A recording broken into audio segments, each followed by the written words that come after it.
So, good evening, ladies and gentlemen. Namaste and a very warm welcome to all of you to the Blub World Web Talks 253rd episode. In the last 252 episodes, we have talked to, interacted with more than 4,000 school leaders on this very platform where they have shared their ideas, opinions, innovation, and what all new are they doing in the education space. तो नमस्कार, आप सभी का स्वागत है bulb world web talks के 253वें episode में। पिछले 252 एपिसोड्स में हमने करीबन 4,000 से ज्यादा शिक्षाविदों से बातचीत की और उनसे ये जानने की कोशिश की कि वो शिक्षा को कैसे बदल रहे हैं और शिक्षा उन्हें कैसे बदल रही है।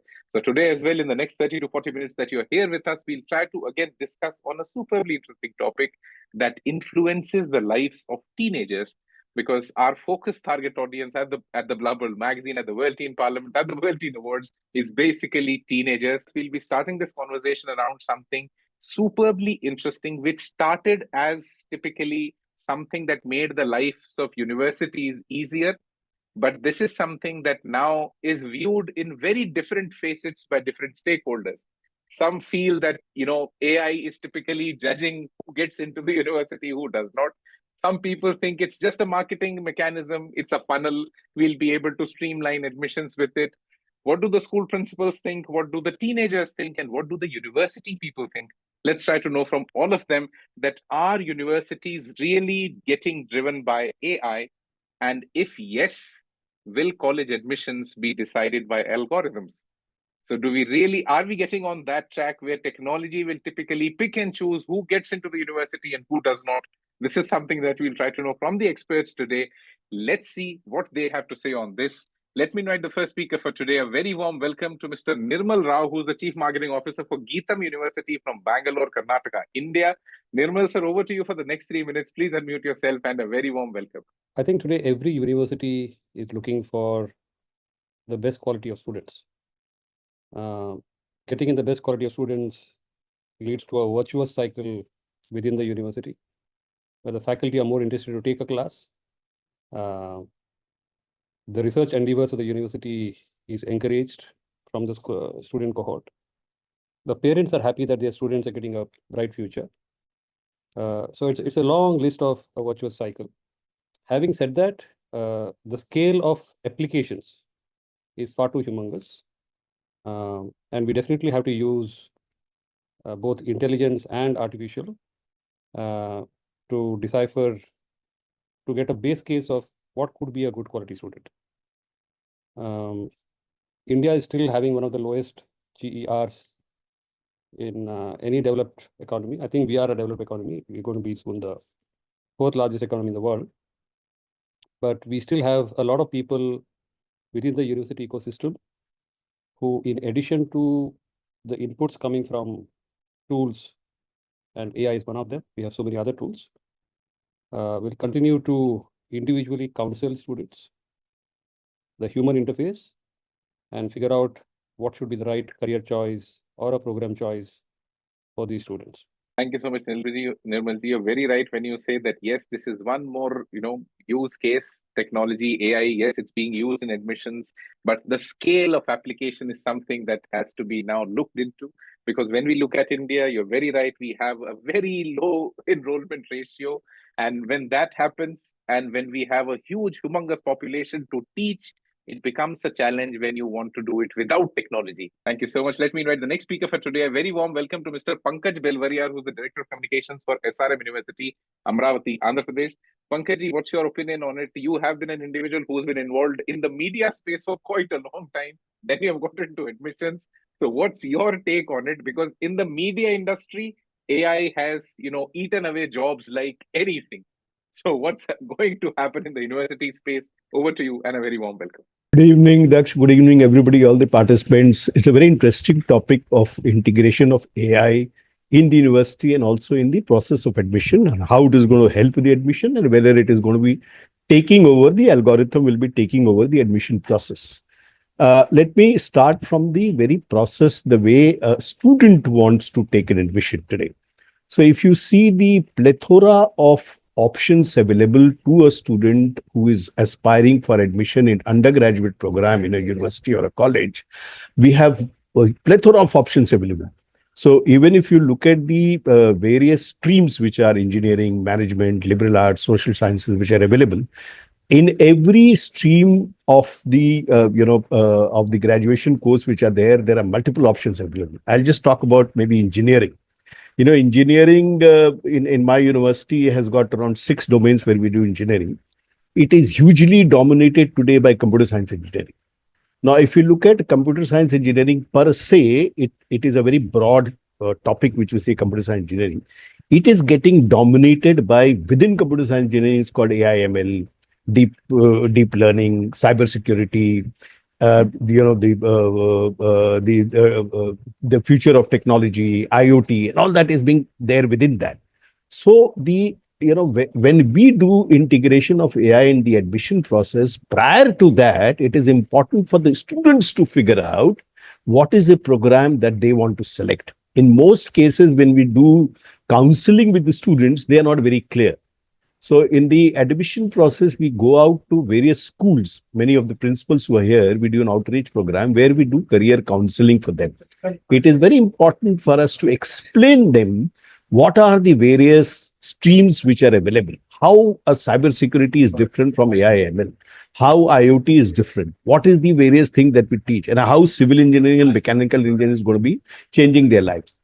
Integrating AI in the process of understanding the various streams is very important. Today, the tools which are available to the students, they can easily go through the tool, explore what is the future of AI. Thank you so much, Pankaj. And I think you're very right when you say AI basically gives the university or any institution the power to evaluate multiple individuals based on their personal preferences, personal achievements, personality types. AI gives you that pinpointed approach of things, which is very difficult and superbly expensive when you want to do it through humans. So AI streamlines the process, and it's far more important to counsel a student before the application starts. Let's try to listen to somebody who's been superbly experienced in this. A very warm welcome to Professor Dr. Raghuvir Singh, the Vice Chancellor for KR Mangalam University, Gurugram, Haryana. Sir, over to you for the next 3 minutes. What's your opinion on this? You've seen the transition happen. You've seen the basic time of it. You're now seeing a completely new version of things. What's your opinion on today's topic? Over to you and a very warm welcome. Good evening, everyone. Technology we are using across all functionalities of the university, all functionalities. So let's put them into 2 categories. Universities, those who want to filter out applications where you have a high demand ratio, application versus seats. And contrary to that, there is a low ratio where you have to seek applicants. Both are using technology. They both are using AI. So if I have very high demand ratio for my application, for my seats, I use AI for a different purpose. I use it for the purpose of application screening and filtering the candidates based upon certain specific factors which are determined for their admission. So that means I'm trying to take best out of the best. That's the one way I use AI. Another one is for predictive analytics. I like to see, based upon my past data, that is, what kind of students have succeeded, what are their basic characteristics have been in terms of great success. So I can use that for predictive analytics also, and can also have a holistic review support, that is in terms of those qualitative parameters. For example, analyzing their essay, analyzing their personal characteristics. I can use AI for the same purpose. And above all, it actually reduces biasness.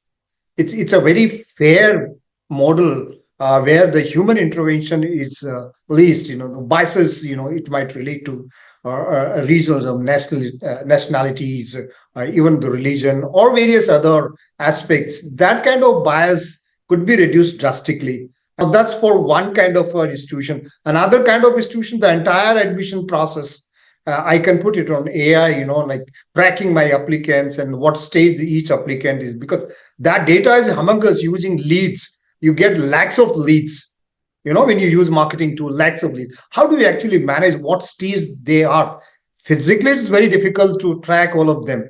AI can help you that what kind of intervention, what kind of counseling is required to be done to a particular individual. Thank you so much, Raghuvir. And I think you painted a very perfect picture that there are two kinds of institutions that use AI, and they use it in completely different scenarios. It's kind of a double-edged sword. In one way, you can filter things out, and the other way, you can encourage people to apply more, because you are looking at two different kinds of institutions who have very different objectives. And when you're really putting AI to all of this, are we really taking care of the kind of interaction that AI is having with that student? So let's try to know from the school principals, what do they have to say? A very warm welcome to Dr. Nitesh Kumar Singh, the principal of Birla Public School, Ganganagar, from Ganganagar, Rajasthan. Nitesh, sir, over to you for the next 3 minutes. Please unmute yourself, and a very warm welcome. Thank you, sir, for the opportunity, and good evening, everyone. So I have got a very neutral stand here. Yes and no, both. When we speak of reaching to a certain admission through a certain pattern, which we call it as algorithm. So I think there may be some sort of highlighters. They may be pointing out certain things, and the basis of that, the final data may be coming on. So it cannot be an absolute way of reaching on to that. So one thing, it will be helping me out that yes, I will be able to have a very least human involvement. But secondly, the data which I will be getting, unless there is no human interruption or human interest, till then we won't be able to reach to the actual thing later on. Because if I see even the evaluation of the answer sheets, I have been told that it will be coming through AI. Though of course it is having certain side effects also. But when I'm talking to getting admissions here, of course it is going to help me. Suppose if I seek an admission, so I will be putting certain points over here that the child may be from CBSE background or maybe from ICC background. And if he or she actually does it, then we will be reaching whether the child is well versed with the language like English, whether he is having certain competency. So I will be making some minimum learning outcomes. Thank you so much, Nitesh. So the first 3 minutes are over, but I think we could get the gist of it, that yes, you're okay with it because it personalizes, it makes it efficient. It takes out the human bias, and the university can also focus on its goals, that, okay, what kind of students are they really looking at? You're very right when you say AI does all of this in the university admissions process. As a school leader, you're agreeing to the whole ecosystem, really, shows that yes, everyone is trying to look in a direction where there is some growth, there's something new happening. Let's find what are the other challenges that come when we use AI into it. Thank you so much, Nitesh, sir. Let me invite the next speaker for today.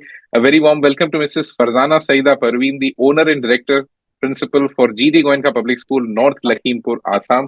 Farzana, I'm over to you for the next 3 minutes. Please unmute yourself, and a very warm welcome. When we talk about college admission, definitely it is certainly not random, but not even solely based on single algorithmic process. It's a combination of academic performance, co-curricular activities, standardized tests, and sometimes maybe interviews and letters of recommendation. So every institute weigh these factors differently, and that's why we have a variation in outcome. Now, when I reminisce my college days, because I was an alumni of Miranda House, Delhi University. So when I got selected on the list of merit, one of my friend or one of my colleague got selected on the list of basis of co-curricular activity, which is sports quota. So definitely there is variation. I think mix of talent should be initiated in every student, and it is going to be a more fruitful development for every student going for admission process. So whether in terms of AI or in terms of random admission, I think initialization of student, whether they have their uniqueness in nature, that should be initiated. Thank you. A very important point, that this will democratize admissions, that, till now you only had a sports quota, you only had academics quota. Now you can have as many quotas as you want, because in the algorithm you can put in as many parameters that you want to put in. Let me know the next speaker for today. A very warm welcome to Mr. Gopal Kaushik, the principal of HG International School from Abu Road, Rajasthan. Gopalji, over to you for the next 3 minutes. Please unmute yourself, and a very warm welcome. Good evening. Good evening to all the eminent speakers, my colleagues. Being a leader or school leader, I think it's a need to aware and sensitize our children. What are the importance, what is the process, and what is happening for the admission further. If I talk about the vitality of this particular topic as well as the process, I think it's not known to the masses, which is required to be speak on, and this is what will definitely move on with this initiative you have started. I would like to take the attention of everyone to the process and what is happening around the corner in our education field and further higher studies. Like we cannot deny its importance. 50% of our higher education officers, they review the application of students with the help of AI for the further admission. It is already published like 30% there will be an increase in the use of AI algorithm for the admission processes by the 2024 it was the data, and now in 2025 it's going to increase in by the 30% more. Now, one example I would like for the better understanding for the students if they are sitting here, the University of Pennsylvania, they developed one AI model named Robert. So they observed the admission process in a 36 colleges. Based on that, they found there are 7 traits which should be observed to give the admission to any candidate in a university. So those 7 traits were the learning, the perseverance, the goal pursuit, the teamwork, intrinsic motivation, leadership, and pro-social purposes also. I think some very important research that you shared that, universities have figured out the 7 parameters on which you want to judge these students. It's very important that, AI is making life easier. And whenever in human history, any piece of technology, whenever it has made life easier, it got adapted so quickly, so easily. And then whatever repercussions it had, the society changed, the society embraced, and the world moved on with that kind of new tech that made life easier. So thank you so much, sir. Let me invite the next speaker for today. A very warm welcome to Mrs. Rani Saxena, the school principal of Sri Chaitanya Techno Schools from Noida, Uttar Pradesh. Rani ma'am, over to you for the next 3 minutes. Please unmute yourself and a very warm welcome. See, the first thing what I feel like divide and conquer, it is a dynamic, programming where we can go further without wasting our time, because uh, timeline is very important for admission, for even for school or college. Wherever we are sitting, we have to give a specific window to enroll their students or their kids. So the personalized communication, positive, we have to take everything in a positive intention to implement this algorithm in our system. So because in school, you when we talk about the AI and all, in school itself we have introduced. So when they pass out 12th standard and then they go for a college, they should not feel that they are not upgraded of this system. So the first thing what I feel is giving a variation where they can go for counseling.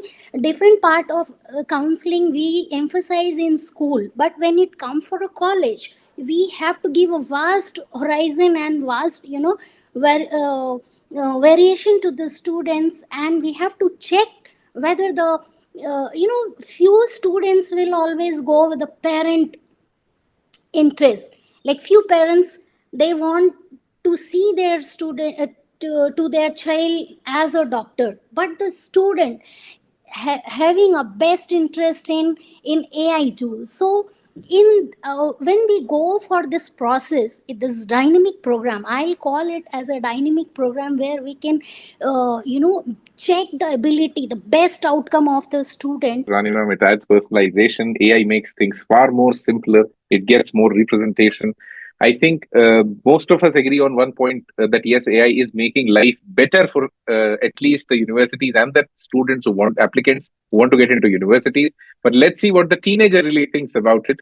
So let's have one of the teenagers share their opinion on what do they think, that do they really want to get into a process where AI is going to judge them that whether they are good for a particular course in a university or not?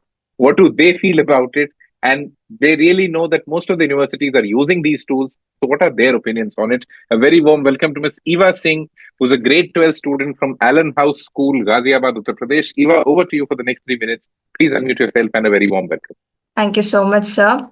Ladies and gentlemen, today I want to talk about a revolution that's transforming the way we approach higher education. With the rise of AI-driven universities, the question on everyone's mind is, will college admissions be decided by algorithms? Myself, Eva Singh, MP at the 4th World in Parliament. Imagine a world where your college application is reviewed not by a human admission officer, but by a sophisticated algorithm.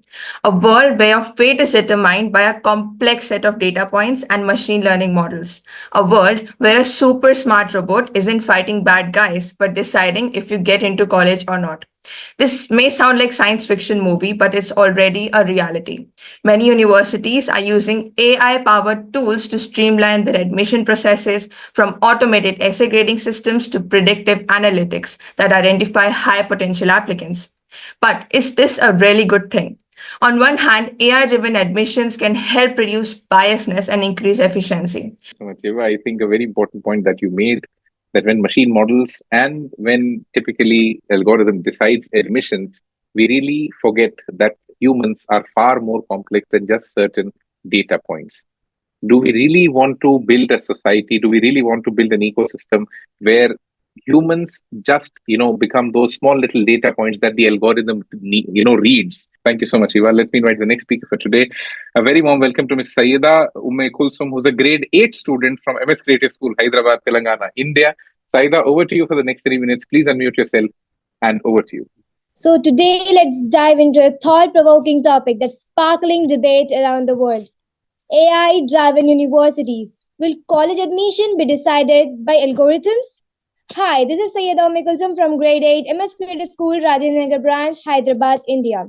Imagine a future where your college admission is not decided by a panel of professors or admission officers, but by an algorithm that scans your entire digital footprints, your grades, your social media presence, your projects, and even your hobbies. Well, it sounds futuristic. Well, it might be closer than we think. Technology is changing education, and AI is now being used in many areas. But should college admission be decided by algorithms instead of humans? So let's explore. AI in college admissions. AI can speed up the process and make decisions without human bias. It can analyze grades and achievement, ensuring that every student is evaluated based on merits. But can an algorithm truly understand human potential? However, AI has limitation. It can read scores and documents, but it cannot understand human potential, emotions, and creativity. For example, a student who have faced hardship may not have perfect grades, but they might have great potential. A human can recognize it. A AI might not. Also, AI learns from past data, and if the past data have bias, it may continue them instead of removing them. This may create a new form of unfairness. However, this shift raises a crucial concern. Are students ready for it? Are we ready to be judged not just on our academic achievement, but also on our entire digital footprints and personal project?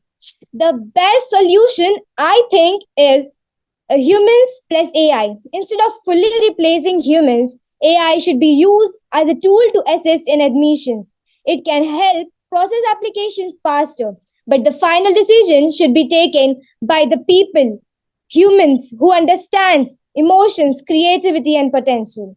Thank you so much, Syeda. I think an important point which could typically, be taken ahead in the discussion, it's, I think, superbly critical that yes, AI typically relies on all the past trends.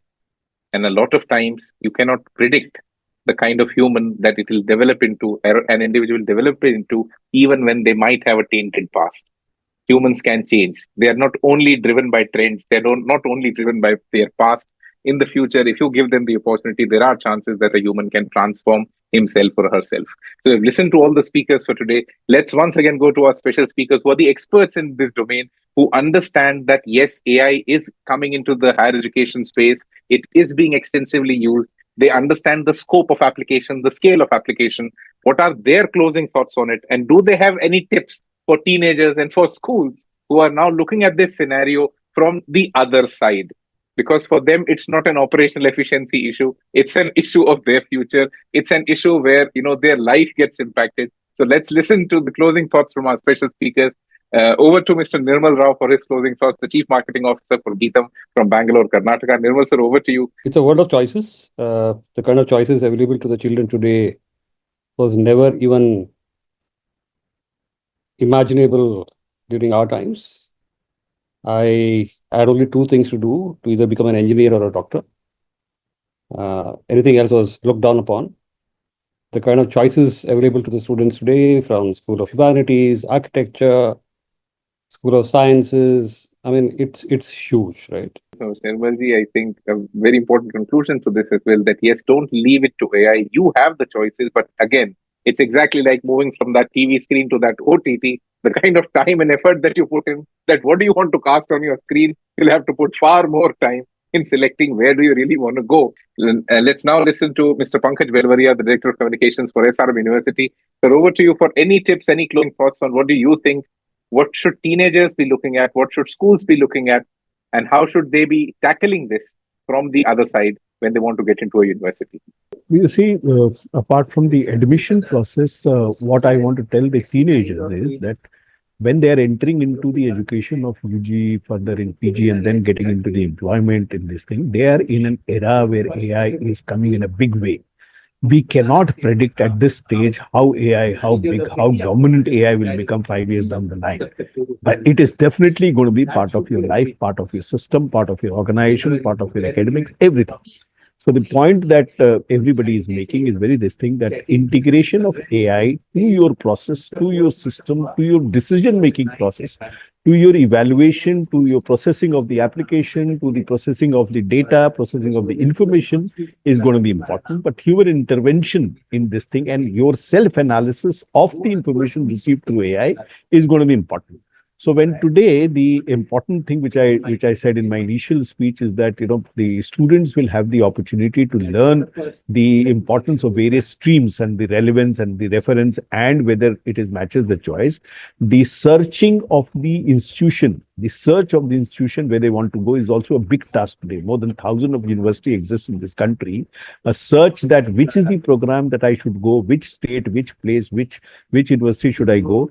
It is, they'll have to go through various websites to get the information. If they put it through an AI, they will get the complete information with the click of a button. I think you're very right when you say you'll have to consume a far lot more of information, because now it's a plethora of information, it's a plethora of choices. Evaluating each choice is difficult. AI can summarize it for you, it can give you a perspective, but most importantly, there's something interesting that we're experiencing right now, that you all have to build your observation skill. Look around.